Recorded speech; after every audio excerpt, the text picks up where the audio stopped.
vous avez ici la ruralité présente, avec des gens qui valorisent leurs produits et qui en même temps font de la promotion immatérielle de leurs produits, mais surtout de leur territoire. Voilà, je ne peux pas dire mieux. Je suis très heureux que nos amis des sites remarquables puissent bosser, puisque c'est aussi leur boulot. Ils vendent des produits, ils vendent leur territoire et ils vendent tout leur cœur avec leurs produits.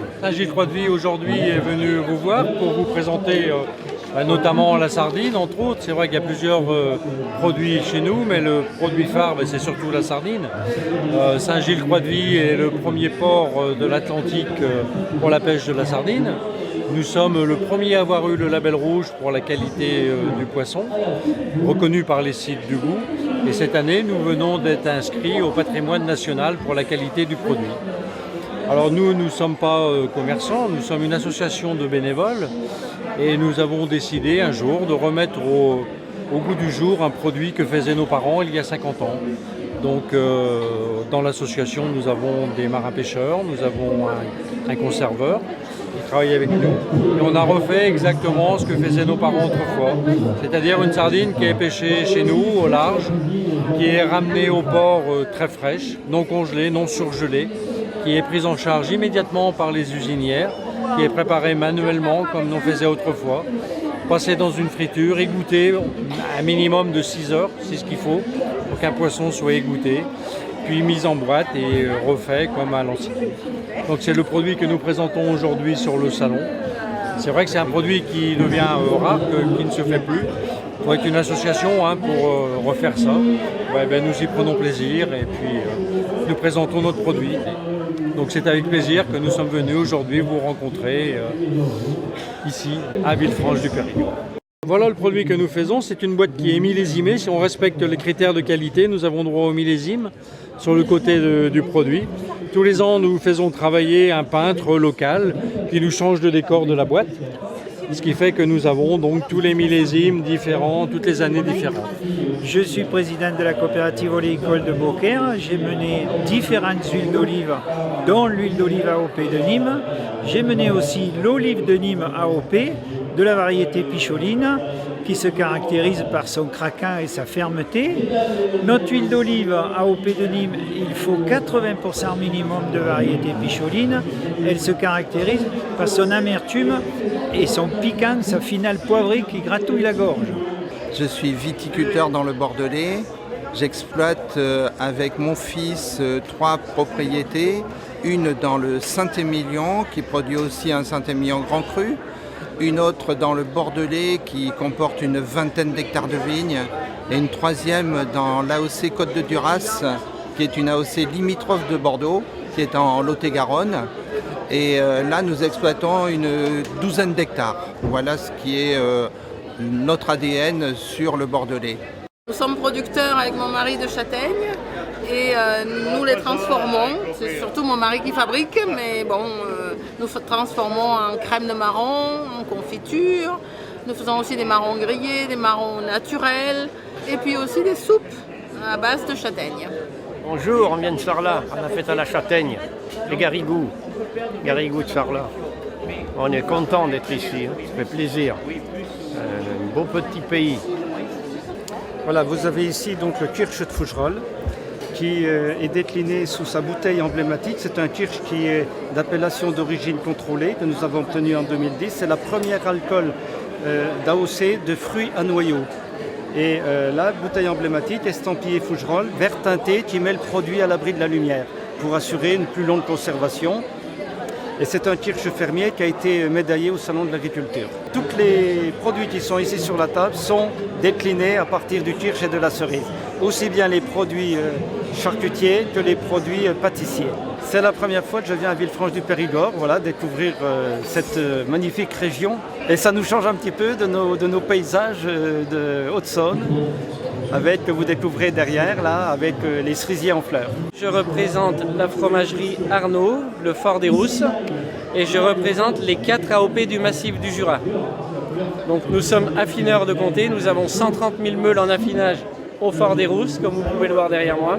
Et on a 4 fromages AOP, c'est 4 fromages au lait cru, fabriqués sur le massif du Jura. Le Mont d'Or, le fromage dans sa boîte en épicéa, avec sa sangle en épicéa sur le tour qui va lui donner un petit goût boisé. Sur le massif du Jura, nous avons également une autre AOP qui s'appelle le Morbier.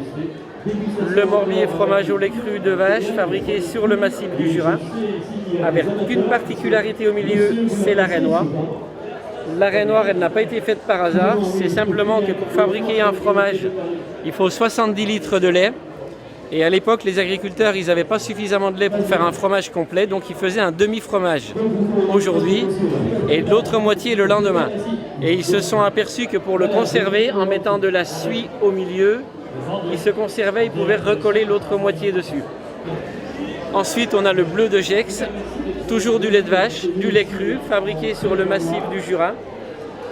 C'est un bleu doux, légèrement amer en fin de bouche, qui est excellent à manger sur le plateau de fromage, mais également très bon en raclette ou en tartine. Et bien évidemment, le comté Fort des Rousses, première AOP de France, 60 000 tonnes de comté fabriquées chaque année. Donc nous en affinons, nous, à peu près 200 000 meules par an, que nous vendons selon des affinages différents. Ça va de 10 mois à 36 mois d'affinage, selon la capacité du fromage à bien vouloir vieillir. Petite particularité du comté, on a des pâtes jaunes quand les vaches sont dans les prés et mangent de l'herbe, qui colorent naturellement le fromage, et des pâtes beaucoup plus blanches pour les comtés fabriqués en hiver. On a une petite nuance entre les deux. Donc l'hiver, les vaches, elles mangent du foin, mais le foin, c'est de l'herbe séchée, mais en séchant, l'herbe, le carotène s'est évaporé, donc on n'a plus le colorant à l'intérieur. Voilà, un petit tour au pays des fromages du massif du Jura. Ici, vous avez la bournette, qui est un marron, qui a une qualité gustative très très bonne, sucrée. Ici, la marsole, qui est aussi une variété très bonne. Après, nous allons trouver la marigoule, qui elle est plus sensible au cynips que la bournette. La maridone, la bouche de Bétisac, précoce migoule, la roussette qui est une variété locale, qui est en direct, un pied direct. Ici, vous avez la belle épine, qui est une châtaigne, qui est un très bon pollinisateur. La maridone, la précoce carmel. Oui, alors ça, c'était pour montrer. Et on finit par la cassagnole, voilà. Je suis charentaise, nous habitons à Segonzac, au cœur de la Grande Champagne, le premier cru de Cognac.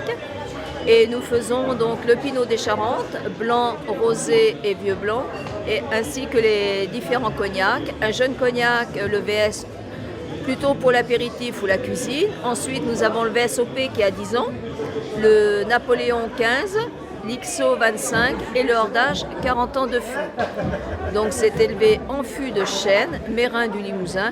C'est le seul bois donc pour le vieillissement des eaux de vie. Nous sommes producteurs et nous avons 60 hectares de vignes en Grande Champagne.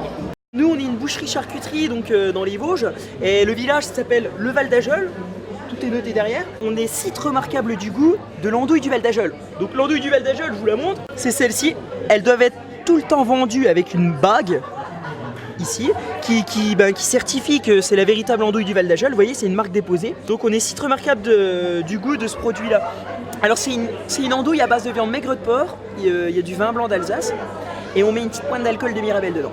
Donc cette andouille-là, sa particularité, c'est qu'elle va se cuire. Voilà, ça va être différent d'une andouille de vire ou de guéméné au niveau du goût et de la façon de l'utiliser, de la cuisiner finalement. On fume tout, c'est pour conserver la viande. Voyez. Et chez nous, on fait un fumé qui est authentique, c'est un fumé au feu de bois. C'est pas fumé à froid à la sciure, on fume à chaud. À chaud, hein, c'est des bûches, vous voyez, de hêtre, c'est que du hêtre. Comme cette photo-là. La viande est suspendue au-dessus, elle est salée au préalable, et ensuite elle est fumée, voilà. Et notre but, c'est de la cuire. Là, c'est la noix de jambon fumée, hein, c'est vraiment le cœur du jambon, il n'y a pas d'os, il n'y a pas de gras, vous voyez, c'est le plus moelleux. Des filets mignons fumés, la partie la plus maigre du porc. C'est à utiliser, vous savez, comme un petit magret de canard en salade gourmande par exemple. Avec des gésiers, des petites noix, on le coupe en petites lamelles. Et sinon, ça va se manger à l'apéro, tout simplement. L'andouille du Val d'Ajol, comme je vous disais. Mais on a également son grand frère, il s'appellera le gandeuillot. Donc on va la manger froide ou ça va se griller à la poêle. Et puis après, c'est des classiques, hein. On fait de la palette, du lard paysan, etc. Nous travaillons sur les marchés d'Aquitaine et nous intervenons aussi sur les foires, les week-ends. Donc nous sommes torréfacteurs, nous achetons le café vert et nous le torréfions. Nous faisons aussi, donc nous vendons notre café en poche après l'avoir torréfié, ou alors nous vendons aussi au gobelet en faisant des déclinaisons de café comme le café d'expresso, mais aussi café aromatisé, le café liégeois, etc. Voilà, et puis après nous faisons aussi donc tout ce qui est thé, infusion et chocolat. Voilà. On fait en fait de la qualité, c'est notre but. On veut faire de la qualité et des bons produits. Nos produits sont en règle générale à 80% bio. Je représente le GAEC Duché. Alors nous faisons un produit qui s'appelle le Salaire et le Cantal. Le Salaire ne se produit pas dans toute la région du Cantal puisqu'il faut une certaine altitude.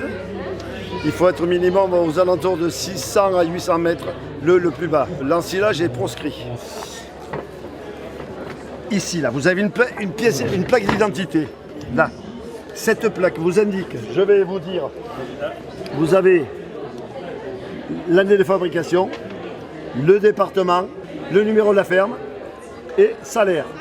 Et ici vous avez le numéro qui est frappé, qui est le 148e jour de l'année. Identique pour le Cantal. Et toujours pareil, l'année, le département, le numéro de la ferme et salaire. Le Cantal, les plaques sont vertes. Bonjour, je m'appelle José Dacruz, producteur d'aéros de Lautrec à la Bessia-Kendey. Je suis venu aujourd'hui pour le premier site remarquable du goût à Villefranche du Périgord. Donc, je suis Arnaud Lamoureux, je suis le responsable du champagne Lamoureux-Marie. Nous sommes une exploitation familiale depuis 6 générations basée au Rissé. Nous sommes venus aujourd'hui à Villefranche de Périgord pour la fête, pour présenter nos cuvées de champagne ainsi que le rosé des Rissés, qui est la spécialité de notre village, et pour l'occasion j'ai amené celui de mon cousin Guy Lamoureux. On arrive de Camargue et nous avons sur ce salon du taureau, de la gardienne de taureau, si vous voulez, du saucisson de taureau, et puis tous les dérivés, la terrine et la rillette. Et nous avons aussi bien sûr le riz de Camargue qui est un produit exceptionnel. Alors comme tout le monde le sait, un site remarquable du goût c'est remarquable. C'est un taureau, si vous voulez, c'est le taureau AOP, taureau de Camargue. Alors nous le taureau il a deux choses différentes si vous voulez, c'est que premièrement, on sert pour faire les fêtes, donc on joue avec le taureau, et une petite partie, 8% si vous voulez, du cheptel est voué à l'alimentation. Et on le fait goûter dans les salons, on fait des salons dans toute la France, si vous voulez, on essaye de participer et de faire goûter le produit, mais surtout de parler de notre région, de parler de notre savoir-faire, de parler de notre territoire, de notre patrimoine et de notre culture camarguaise.